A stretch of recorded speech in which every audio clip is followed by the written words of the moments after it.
Islomda ihson tushunchasi va uning bugungi kundagi ahamiyati.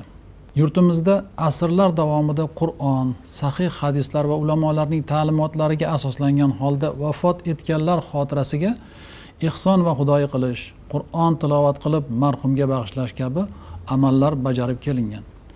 Afsuski bugungi kunda o'zini salafiylar deb ataydigan ba'zi guruhlar tomonidan bu kabi amallar bid'at, shirk, haqiqatga zid deya rad etilyapti. Bunday yondashuvning asosiy sababi islom shariatini faqat zohiriy matnlarga bog'lab, mantiqiy va ijtimoiy jihatlardan uzoqlashtirishlardir. Ihson so'zi lug'atda yaxshilik qilish, ishni chiroyli va maromida bajarish kabi ma'nolarni anglatadi. Ihson qiluvchi kishini muhsin deb ataydilar. Qur'oni Karimda ihson so'zi 70 ga yaqin joyda turli ko'rinishlarda yaxshilik qilish, bajaradigan ishini go'zal qilish ma'nosida kelgan. Hadislarda ham aynan shu ma'noda qo'llanilgan. Ba'zi o'rinlarda Allohga nisbatan narsalarni mukammal yaratganligi va bandalariga lutfda bo'lishini ifodalashda ishlatilgan bo'lsa, ba'zi o'rinlarda esa bandalarga nisbatan boshqalarga yaxshilik qilish va ishini toza bajarish ma'nosida kelgan. Bu atamaning islom dini nuqtai nazaridan o'ta muhim tushuncha ekani ko'plab oyat va hadislar vositasida vorid bo'lgan. Ko'pchilikka ma'lum bo'lgan Jabroil hadisida ihsonning nima ekani ochiq bayon qilingan. Ihson nima degan savolga payg'ambar sollallohu alayhi vasallam Allohga xuddi uni ko'rib turganingdek, agar sen uni ko'rmasang, u seni ko'rib turgandek ibodat qilishingdir dedilar. Bundan ko'rinadiki, ihson har bir ishni sidqidildan bajarish, mukammal qilish va yaxshilik qilish ma'nolarida qo'llaniladi. Xalq orasida ihson tushunchasi bilan amalga oshirilayotgan marosimlardan murod marhumga savob umid qilish, uning yaqinlariga taskin berish, ortidan qolgan kishilarni bir oila sifatida jamlash va natijada silai rahmni amalga oshirish ko'zda tutilgan. Yaxshi niyatni ko'zlab marhum uchun sadaqa qilish va duo qilish sunnat amaldir.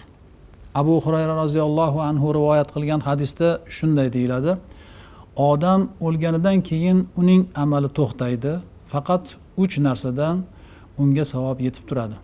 Marhum o'zidan keyin qoldirgan sadaqa joriya, foyda beradigan ilm va unga duo qiluvchi solih farzand. Bu hadisda vafot etgan shaxs uchun uning o'zi qoldirgan sadaqa, ilm, farzandlaridan yetadigan duo kabi amallar orqali savob yetishi ochiq va ravshan aytilmoqda. Shuning uchun ihson qilish shariatga to'la mos amaldir. Sahobalardan Sa'd ibn Uboda roziyallohu anhuning onasi vafot etdi. U Nabiy sallallohu alayhi vasallamdan so'radiki, onam uchun sadaqa qilsam bo'ladimi? Shunda Rasululloh sallallohu alayhi vasallam, "Ha, sadaqa qil" dedilar. Imom Buxoriy rivoyatlari. Bu hadisda payg'ambarimiz sallallohu alayhi vasallam sadaqani marhum uchun qilishni inkor ham etmadilar va bid'at deb ham atamadilar, balki bu amalni targ'ib qildilar. Salafiylar tomonidan buning inkor etilishi sunnatni inkor etishdir. Qur'on tilovati va savobini bag'ishlash shariatga zid emas. Imom Navaviy aytadilarki, Qur'on o'qib savobini marhumga bag'ishlash joizdir. Bunga ulamolarning ijmosi bor.